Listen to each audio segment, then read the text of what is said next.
Bonjour. Bonjour. Alors nous sommes au Mas de la Coume, au-dessus de Prades, on peut dire, à quelques kilomètres de Perpignan, dans les Pyrénées-Orientales. Et vous êtes la directrice, non, il y a un directeur déjà? Oui, je suis la responsable pédagogique, coordinatrice pédagogique. Voilà, depuis combien d'années? Ouh, depuis une bonne trentaine d'années maintenant. Voilà. Non, j'exagère, 25 ans va. Très bien. Donc vous pouvez nous présenter un petit peu cet établissement, pas son historique, on y reviendra sûrement, mais aujourd'hui c'est un centre d'accueil. Sur un parc naturel. Sur le parc naturel des Pyrénées catalanes. Nous sommes spécialisés, nous sommes une fondation, donc nous travaillons sur l'éducation, c'est le but de la fondation. Donc nous accueillons des groupes d'enfants pour des séjours éducatifs. Bon, ça c'est un terme un peu pédant presque, dans les classes vertes, des colonies de vacances, etc. Voilà, dans le cadre scolaire en fait. Hein. Dans le cadre scolaire et aussi les vacances. Extrascolaire, les vacances aussi. Et nous accueillons aussi quelques stages de formation d'adultes dans le cadre de l'éducation populaire. D'accord. Vous êtes combien en tout à travailler ici? Alors nous sommes 5 permanents, donc 4 plein temps, un mi-temps. Et ensuite nous avons en été des vacataires, des animateurs BAFA pour les séjours vacances, des intervenants extérieurs. Ça dépend des séjours, du type de séjour, de l'activité. D'accord. Et financièrement, c'est géré par qui, par quoi Alors financièrement, c'est la fondation, c'est une petite fondation, elle n'a que ce site. Kruger, c'est ça? Kruger, oui exactement. Et donc nous sommes en autofinancement. Donc nous vivons de notre activité. Nous n'avons pas de subvention de fonctionnement d'aucune institution ni d'aucun organisme. Parce que vous n'en demandez pas, vous n'en voulez pas ou nous on n'en vous en donne demandons pas? Parce que nous tenons à notre liberté. D'accord, votre indépendance. Faire ce que nous voulons, comme nous l'entendons. Donc voilà. Bon, bien sûr, dans le respect de toute la réglementation, que ce soit éducation nationale pour l'accueil de classe, jeunesse et sport pour l'accueil de centres de loisirs, etc. Très bien. Ben, je vous remercie. Bonjour, vous vous appelez Olivier et vous êtes donc le directeur du Mas de la Coume. D'accord. Qu'est-ce que vous avez à nous dire sur cet endroit? Pourquoi les enfants repartent d'ici enchantés et riches en connaissances et savoirs sur la nature? C'est quoi que vous proposez en fait aux enfants? S'ils partent contents et pleins de beaux souvenirs, d'abord c'est qu'on a bien fait notre travail. Et ensuite, parce que le lieu s'y prête, et puis on essaie nous aussi de donner le maximum de ce qu'on peut, ce qu'on a. De vos connaissances sur la nature, c'est ça? De nos connaissances, de notre envie de partager. D'accord. La flore et la faune. Alors, la flore, la faune, mais pas seulement. On fait aussi des activités artistiques. D'accord. Voilà, des arts poterie, plastiques, des arts plastiques sculpture, en général, de la peinture, voilà. Variées. On s'adapte un peu à la demande ou des enseignants ou de l'âge du public accueilli, puisque là on peut avoir des maternelles, on peut avoir aussi des collégiens, des lycéens. Vous avez une belle structure, vous avez une cantine, un cuistot, des dortoirs. Voilà, oui, d'abord c'est une vieille maison, enfin, c'est un lieu qui existe et qui vit depuis très longtemps. On a peu à peu amélioré la chose. On essaie d'être conséquent avec la nature autour de laquelle on vit. Donc on essaie d'être le plus autonome possible en énergie. Par exemple, on produit notre propre chauffage, notre bois, on a du photovoltaïque, on a du solaire pour faire chauffer l'eau.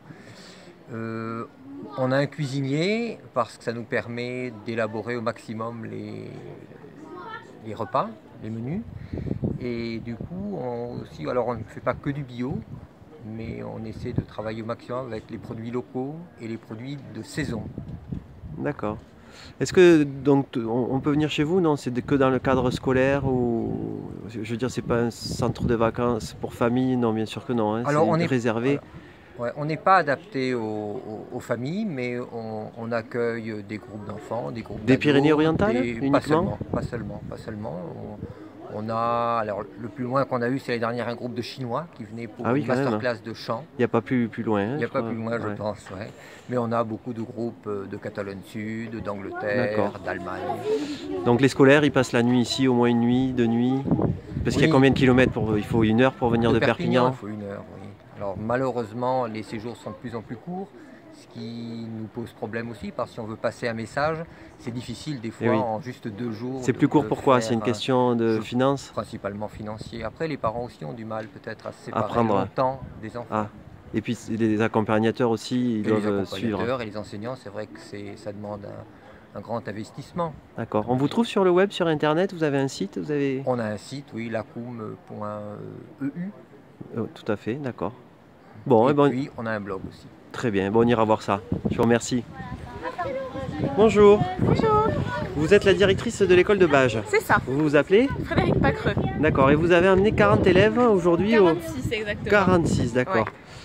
Alors comment ça se passe ces jours? Vous êtes resté combien de jours en fait? Alors on est resté 4 jours, 3 nuits. On est parti mardi matin et on part cet après-midi. D'accord, nous sommes au mois de mai 19 2015. Mai. Voilà, parfait. Voilà. Donc sur les élèves, on a 2 classes de CE2, CM1, plus 2 élèves de la CLIS qui sont en inclusion en fait avec nous pour ce séjour. Et donc on a une éducatrice du CESAD qui est venue avec nous pour partager ce moment. D'accord, comment vous avez trouvé cette idée de venir à la COUM ou de partir en classe découverte? C'est ça, non, venir ici spécifiquement. Alors moi la COUM c'était un centre que je connaissais puisque quand j'étais plus jeune je faisais partie d'une chorale et on venait ici passer une semaine pour apprendre les chants pour le spectacle. Et du coup, quand j'ai vu qu'on avait la possibilité de revenir avec une classe, j'ai contacté Nicolas Dugnac, qui est le responsable de la FOL et qui organise les classes découvertes. Et j'ai monté avec lui donc, ce projet de classe préhistoire il y a 3 ans maintenant, puisque la première fois que je suis venue ici en classe préhistoire, c'était il y a 3 ans. D'accord. Et c'est accessible à toutes les écoles? C'est cher? Comment ça se passe? C'est financé? C'est pas très très cher. Après, donc, nous on a un financement de la mairie. Et après on demande une participation aux parents et on fait différentes manifestations pendant l'année, des lotos ou alors des vous donnez les moyens de venir quoi. Voilà, et ça vaut vraiment le coup. Ça vaut vraiment le coup. Oui, je m'en suis aperçu. Ouais. Parce qu'il y a tout ce qui est pédagogique, bien sûr, on apprend plein de choses, mais il y a aussi toutes les compétences d'autonomie, d'entraide, qui sont pour moi importantes, puisque actuellement les enfants sont très individualistes chez eux. Ils jouent avec leur tablette, leur téléphone, devant leur console. Et ici, pendant 4 jours, ils sont coupés du monde et ils apprennent autre chose, à vivre autrement et à apprendre autrement.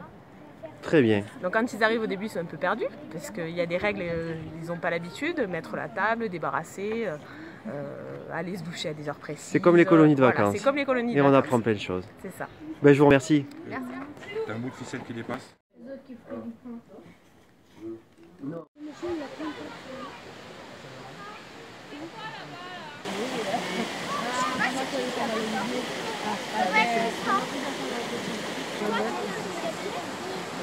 Bonjour les enfants.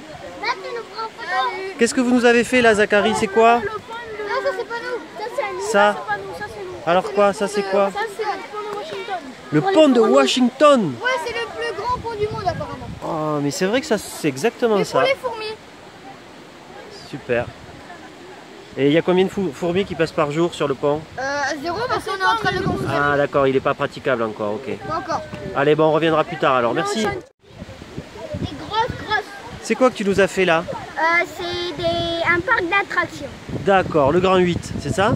Non, ça c'est des montagnes russes et ça c'est l'ascenseur qui monte et qui redescend.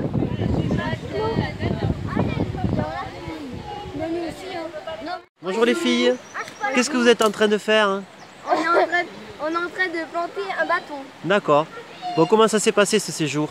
C'était trop bien. C'est vrai? Hier on a fait une... Oh, c'était génial. Bon. Vous avez dormi ou vous avez fait la fête le soir? On a fait la fête. On a dormi. Et vous avez appris beaucoup de choses? Ouais.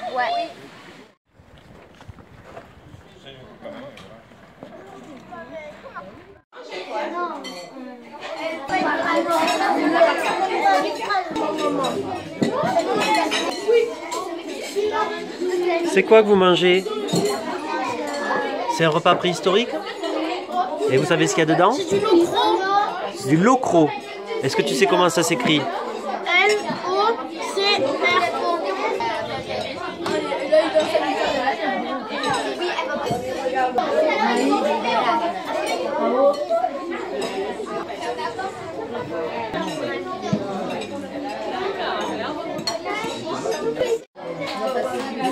a plein de choses.